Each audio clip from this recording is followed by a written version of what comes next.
Hello, नमस्कार और मेरे सभी दोस्तों को आपके मित्र ज्योतिषी और मार्गदर्शक इरविन की ओर से एक बार फिर आपके अपने चैनल एस्ट्रो से। आज मैं राशि स्वामी यानी D10 लग्न के स्वामी की D10 चार्ट में अलग अलग घरों में स्थिति के बारे में बात करने जा रहा हूँ। अभिव्यक्ति क्या है, इसका क्या अर्थ है और D10 चार्ट के लग्न स्वामी की D10 चार्ट के भीतर अलग अलग घरों में स्थिति के आधार पर यह आपके लिए एक निश्चित संभावना कैसे लाता है, आपको उस स्थिति को कैसे देखना चाहिए और यह आपके करियर, आपके काम और आपके कर्म में आपके लिए निश्चित परिणाम प्राप्त करने में कहां इशारा करता है।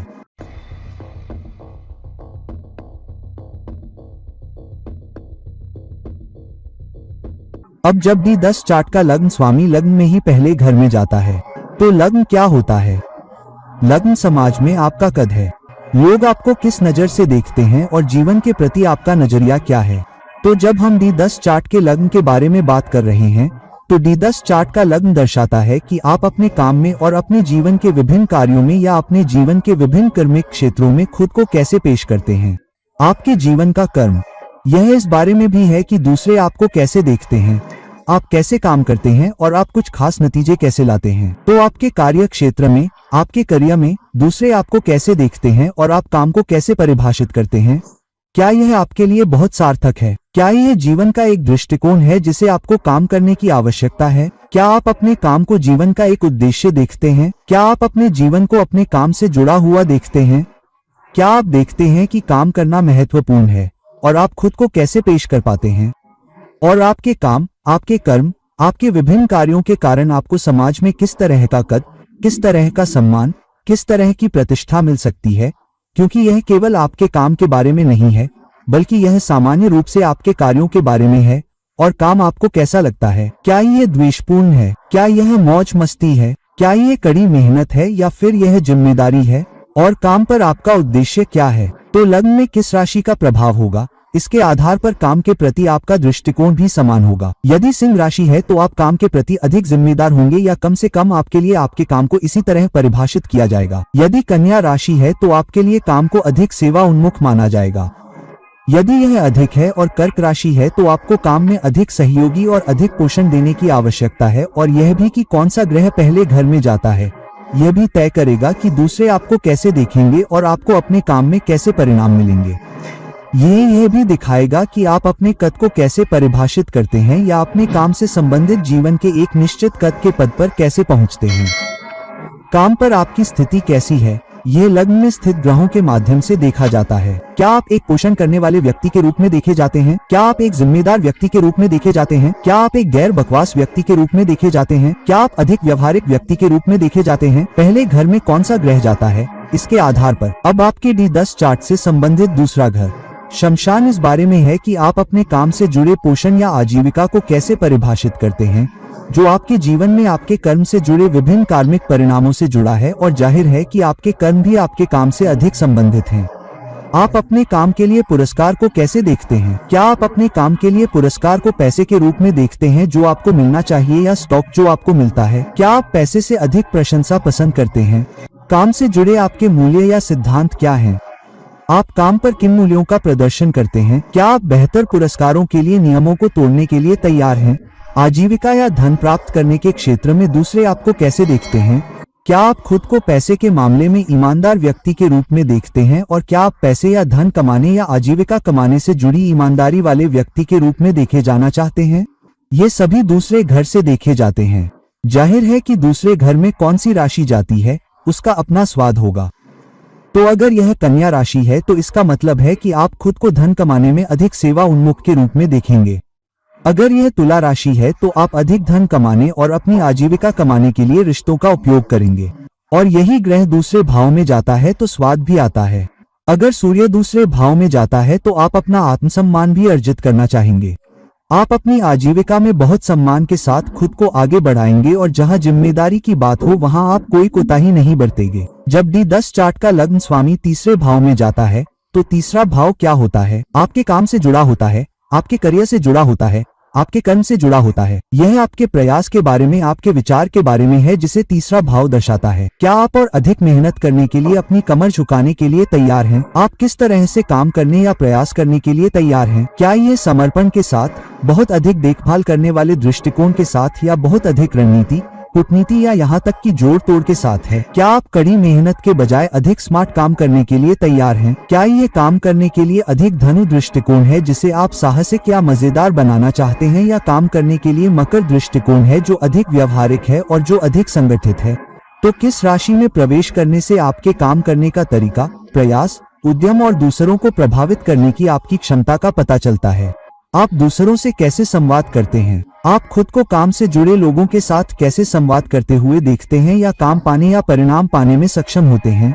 आप काम पर खुद को कैसे प्रदर्शित करते हैं? आप लोगों को कैसे समझाने की कोशिश करते हैं? क्या आप लोगों को इनाम या पुरस्कार देकर, या उन्हें कुछ गाजर देकर, उन्हें कोने के कार्यालय का प्रस्ताव देकर, उन्हें कुछ पद देकर, या जब आपको उन्हें समर्थन देने की आवश्यकता हो तो उनका समर्थन करके समझाने की कोशिश करते हैं? क्या आप जरूरत पड़ने पर अपने काम से जुड़ी छोटी यात्राएं करना पसंद करते हैं, क्योंकि तीसरा घर दर्शाता है और आप काम करने के लिए सोशल मीडिया या ईमेल या अपने संचार का कितना और कितनी खूबसूरती से उपयोग करते हैं? अब कौन सा ग्रह तीसरे घर में जाता है, यह भी अपना स्वाद लेकर आएगा। उदाहरण के लिए, यदि बुध तीसरे घर में जाता है तो संचार आपके काम की रीढ़ होगा। संचार वह तरीका होगा जिससे आप काम करते हैं, आप लोगों को प्रभावित करते हैं और आप अपने सर्वोत्तम परिणाम कैसे प्राप्त करते हैं। और इसी तरह अन्य ग्रहों के लिए आपको वह स्वाद तब मिलेगा जब वह आपके दशमांश D10 चार्ट से जुड़े तीसरे घर से जुड़े होंगे। अब जब D10 चार्ट में लग्न स्वामी चौथे घर में जाता है तो यहाँ ये देखा जाता है कि आप काम पर दूसरों का पोषण कैसे करेंगे। क्या आप जरूरत पड़ने पर काम पर दूसरों का समर्थन करते हैं? अगर वे आपसे पूछें, दूसरों का समर्थन करने के लिए आपका दृष्टिकोण क्या है? जरूरत पड़ने पर दूसरों की मदद करना, साथ ही दूसरों का पोषण करने में सक्षम होने के लिए अपने रास्ते से हटकर उन्हें समय देना। क्या आप दूसरों के लिए खड़े होने के लिए जरूरत पड़ने पर अपने समय, अपने अधिकार से परे जाते हैं? और काम पर या काम पर आराम के लिए आप किस हद तक जा सकते हैं? क्योंकि चौथा घर उस घर के बारे में है जिसे आप काम पर बनाते हैं, वह आराम जो आप काम पर बनाते हैं, वह कोकून जो आप काम पर बनाते हैं। और क्या आप अपने कंफर्ट जोन से बाहर निकलने में परहेज करते हैं, या आप केवल अपने ऑफिस तक ही सीमित रहना पसंद करते हैं? और क्या आप अपने कंफर्ट जोन से बाहर जाना पसंद करते हैं, या आप हमेशा अपने डेस्क पर बैठे रहते हैं और सोचते हैं कि दूसरों से संपर्क करने या ऑफिस से बाहर निकलने के बजाय ईमेल या फोन पर संवाद करना बेहतर है? क्या आप एयर कंडीशन्ड ऑफिस में कैद रहना पसंद करते हैं, या काम निकालने या काम करवाने के लिए अपने कंफर्ट जोन से बाहर जाने में आपको कोई परहेज नहीं है? और क्या कोई कारण है कि आप काम करते हैं? क्या अधिक संपत्ति बनाने के लिए, जो कि चौथा घर दर्शाता है, या आपके काम के प्रति कोई बड़ा लक्ष्य है? अब चौथे घर में कौन सी राशि जाती है, वह ग्रह के साथ अपना स्वाद, अपना अर्थ भी लेकर आएगी। अगर यह मकर राशि है तो आप काम से बेहतर परिणाम पाने के लिए कड़ी मेहनत, समर्पण, संगठित प्रयास के साथ काम करना चाहेंगे ताकि अपनी संपत्ति बना सके और अपने कार्य क्षेत्र से अधिकतम लाभ उठा सके। अगर यह पांचवा घर है जिसमें दशमांश का लग्न स्वामी जाता है तो पांचवा घर किस बारे में है? यह इस बारे में है कि आपको काम में सबसे ज्यादा क्या पसंद है। क्या आपको काम करना पसंद है? आपकी काम में क्या रुचि है, या आप किसमें सबसे ज्यादा रुचि रखते हैं? काम में आपको क्या व्यस्त रखता है, या आप उस क्षेत्र में काम करते हैं जो आपको पसंद है? क्या आप वो करते हैं जो आपको पसंद है, या आप सिर्फ पैसे के लिए काम करते हैं, भले ही काम कठिन हो? क्या आप अपने काम को अपने बच्चे या उत्पाद के रूप में देखते हैं, या ये सिर्फ पैसे कमाने का तरीका है? आप अपने काम को अपने बच्चे के रूप में कैसे देखते हैं? और फिर आप काम में कितना जोखिम लेने में सक्षम हैं या लेने के लिए तैयार हैं? आप काम में किस तरह की उथल पुथल का सामना करने के लिए तैयार हैं? क्योंकि पांचवा घर 8वें घर से 10वें घर तक है।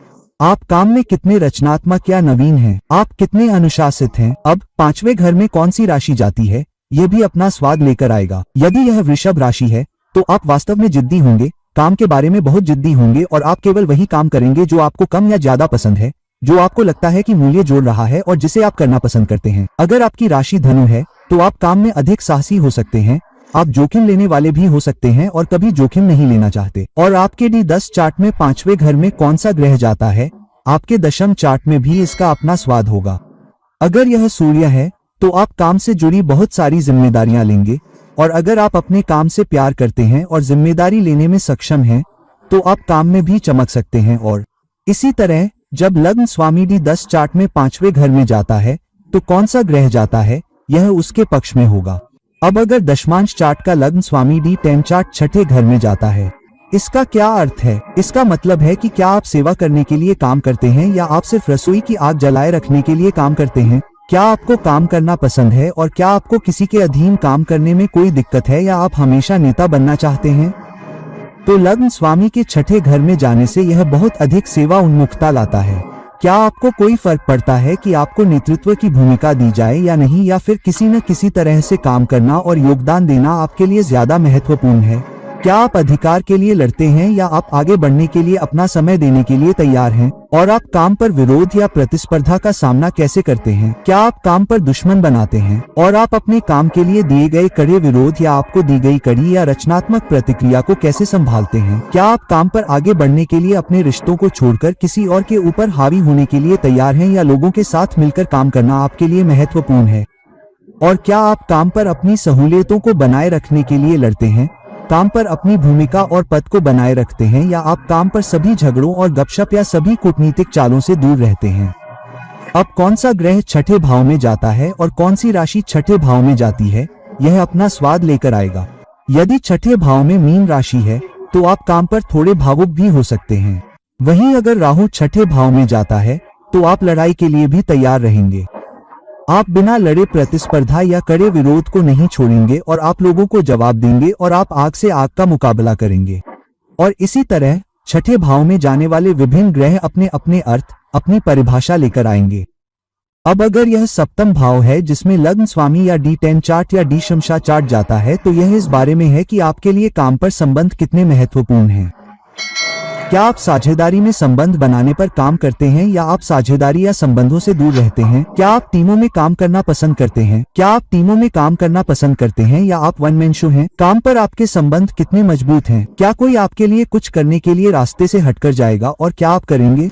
क्या आप टीम के लिए अपने आराम, श्रेय का त्याग करने के लिए तैयार हैं? आप अपनी टीम, अपने विभाग या अपनी कंपनी के लिए किस हद तक जा सकते हैं? क्या आप काम छोड़ने के बाद या संगठन छोड़ने के बाद या आगे बढ़ने के बाद लोगों या अपने सहयोगियों के साथ संपर्क बनाए रखते हैं? जब आप कोई नई नौकरी शुरू करते हैं तो क्या आप उसे एक दीर्घकालिक प्रतिबद्धता के रूप में देखते हैं या बेहतर काम के लिए बेहतर पासवर्ड के लिए आगे बढ़ने से पहले एक अल्पकालिक अंतराल व्यवस्था के रूप में देखते हैं? क्या आप संगठन छोड़ने और आगे बढ़ने के बाद टीम और विभाग के प्रति वफादार हैं और क्या आप किसी को छोड़ने के लिए तैयार हैं? साझेदारी को छोड़ दें, काम पर बढ़ने के लिए रिश्तों को छोड़ दें। तो ये सब इस बात से भी प्रभावित होगा कि कौन सी राशि सातवें घर में जाती है।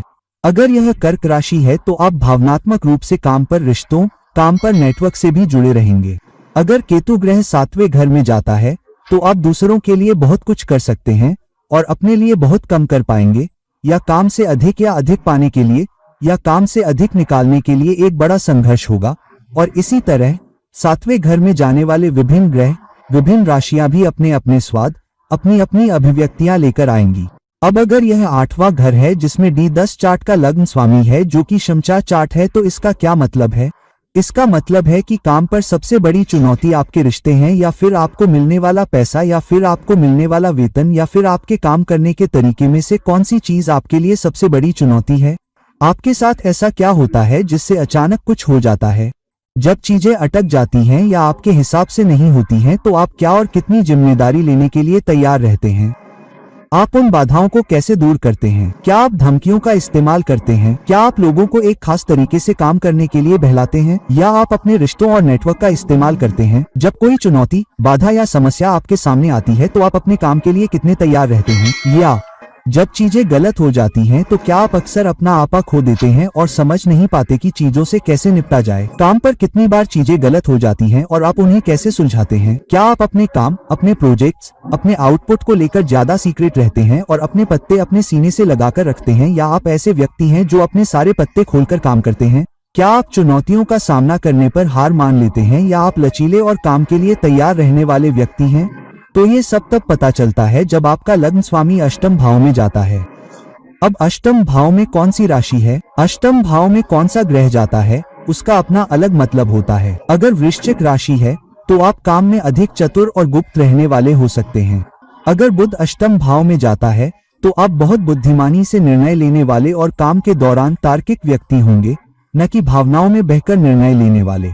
चंद्रमा अष्टम भाव में जाता है और आपको चुनौतियों का सामना करना पड़ता है। इसी तरह अष्टम भाव में जाने वाली विभिन्न राशियां और विभिन्न ग्रह आपके लिए अलग मतलब और अलग स्वाद लेकर आते हैं। अब अगर आपकी दशमांश कुंडली में लग्न स्वामी आपके D10 चार्ट में नवम भाव में जाता है तो इसका क्या मतलब है? इसका मतलब है कि आप काम में अपनी सीख का कितना उपयोग करेंगे। आप अपने अनुभव और सीख का कितना उपयोग काम से बेहतर परिणाम पाने के लिए करेंगे। काम पर चुनौतियों का समाधान करेंगे, काम पर संबंध बनाएंगे और क्या आप काम पर अपनी विशेषज्ञता बनाने का इरादा रखते हैं? क्या लोग आपको एक विशेषज्ञ या गुरु के रूप में देखते हैं? क्या आप चाहते हैं कि लोग आपकी सीख, आपके अनुभव के लिए आपका सम्मान करें, या आप खुश हैं कि लोग सलाह के लिए आपके पास आने के बजाय आपको अकेला छोड़ देते हैं? क्या लोग आपको काम पर एक समस्या निवारक के रूप में देखते हैं? और आप जीवन के अनुभवों और कार्य अनुभवों का उपयोग एक बेहतर पेशेवर बनने में कैसे करते हैं? क्या आपको काम पर अधिक विविधता पसंद है और विभिन्न जातियों, विभिन्न संस्कृतियों, यहाँ तक कि विभिन्न देशों, विभिन्न पृष्ठभूमि के लोगों के साथ काम करने में कोई हिचक नहीं है? और क्या आप लगातार खुद को उन्नत करने के लिए सीखने का प्रयास करते हैं या आप इसे केवल दबाव में करते हैं?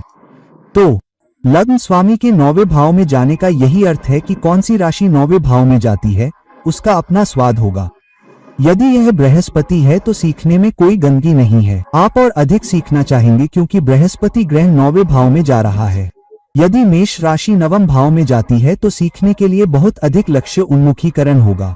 मेष राशि के नवम भाव में जाने पर बहुत अधिक हत्यारी प्रवृत्ति और प्राप्त करने की प्रवृत्ति होगी। तो इस बात पर निर्भर करता है कि कौन सी राशि नवम भाव में जाती है, कौन सा ग्रह नवम भाव में जाता है, वह भी अपना स्वाद, अपना अर्थ, अपनी अभिव्यक्ति नवम भाव में लग्न स्वामी स्थान पर डेंड्रा में लाएगा। यदि दशमांश चार्ट में D10 चार्ट में लग्न स्वामी 10वें भाव में जाता है तो इसका क्या अर्थ है? इसका मतलब है कि आपके लिए काम में वृद्धि का क्या अर्थ है? क्या यह अधिकार है? क्या यह सुपर वरिष्ठों के साथ बेहतर संबंध है? क्या यह कोने के पद की आवश्यकता या इच्छा है या उच्च पद प्राप्त करना है?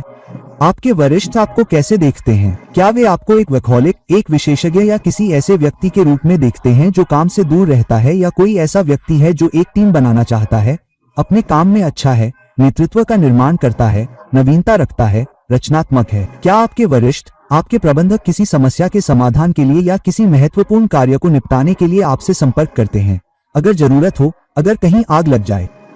क्या आप अपने विभाग में शीर्ष कर्मचारियों में से हैं या सबसे निचले पायदान पर हैं? अगर आपके बॉस को अचानक जाना पड़े या उन्हें हटाना पड़े तो क्या आप अगले पद के लिए कतार में हैं या आप सबसे आखिर में हैं? और क्या आप अपने काम में तेजी से आगे बढ़ते हैं? क्या आपकी तरक्की तेज है या आप पिछड़ जाते हैं? आपको काम में और काम में ऊपर उठने के लिए, पद में ऊपर उठने के लिए, करियर से जुड़े अधिकार में ऊपर उठने के लिए वाकई संघर्ष करना पड़ता है। और आप अपनी ताकत को कैसे प्रदर्शित करते हैं? क्या आप अपनी ताकत अधिकार के जरिए, वरिष्ठों से अपनी निकटता के जरिए, अपने पद के कारण या अपने संगठन में अपनी भूमिका के कारण या अपनी विशेषज्ञता के कारण या अपने रिश्तों के कारण दिखाते हैं जो शक्ति और प्रभाव आपके पास आता है? अब कौन सी राशि दशम भाव में जाती है यह भी तय करेगा कि उस राशि में दशम भाव में स्थित लग्न स्वामी किस गुण को प्रदर्शित कर रहा है।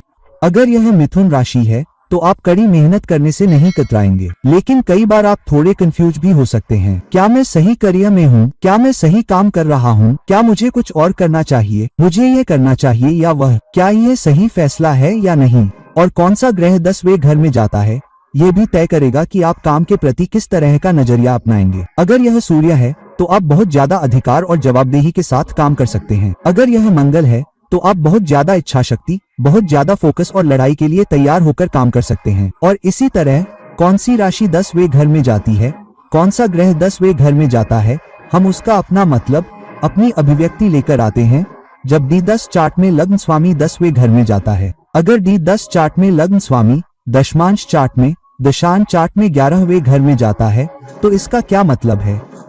यह दर्शाता है कि आप काम पर एक मजबूत नेटवर्क बनाने के लिए किस हद तक जाने को तैयार हैं और आप काम को लेकर कितने महत्वाकांक्षी हैं और आपकी इच्छाएं या आकांक्षाएं काम से जुड़ी हैं।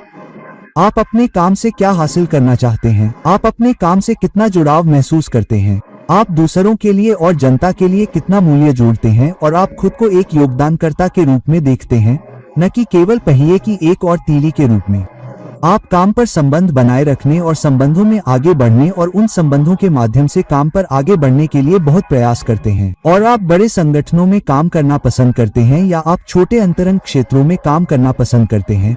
यह भी लग्न स्वामी के 11वें घर में जाने का अर्थ है। और क्या आपके काम पर दोस्त हैं? क्या आप काम पर लोगों के साथ मेलजोल रखते हैं? क्या काम छोड़ने के बाद भी आपका सामाजिक जुड़ाव बढ़ा है? और क्या आप संगठन छोड़ने के बाद भी लोगों के संपर्क में रहते हैं? आप आगे बढ़ चुके हैं, शायद 1 दशक बाद भी। क्या आप अभी भी कुछ लोगों के संपर्क में हैं? और क्या काम आपके लिए कुछ मायने रखता है? क्या ये किसी ऐसे कारण के लिए है जिसके लिए आप काम कर रहे हैं? क्या ऐसा कुछ है जिसके बारे में आपको लगता है कि आप समाज या बड़ी जनता को योगदान दे रहे हैं? क्या कोई उद्देश्य है जिसके कारण आप किसी खास क्षेत्र, किसी खास विभाग, किसी खास परियोजना या किसी खास उद्योग में काम करते हैं? और यह सब D10 चार्ट में लग्न स्वामी के 11वें घर में स्थित होने से आ रहा है। अब कौन सी राशि 11वें घर में जाती है, कौन सा ग्रह 11वें घर में जाता है, इसका भी अपना अर्थ होगा। यदि यह बुध है तो आप दिल से बहुत युवा होंगे और आपके पास बहुत से युवा लोग हो सकते हैं, शायद आपकी ही उम्र के या आपसे बहुत छोटे, जिनके साथ आपके अच्छे संबंध हैं, जिन्हें आप अपना मित्र कह सकते हैं और जिनके साथ आप मेलजोल भी रखते हैं। और कौन जानता है, आपके लग्न स्वामी के 11वें घर में स्थित होने के कारण आपको काम से बाहर भी कोई रिश्ता मिल सकता है। और इसलिए कौन सी राशि 11वें घर में जाती है, कौन सा ग्रह 11वें घर में जाता है, इसका भी अपना स्वाद, अपना अर्थ, अपनी अभिव्यक्ति होगी।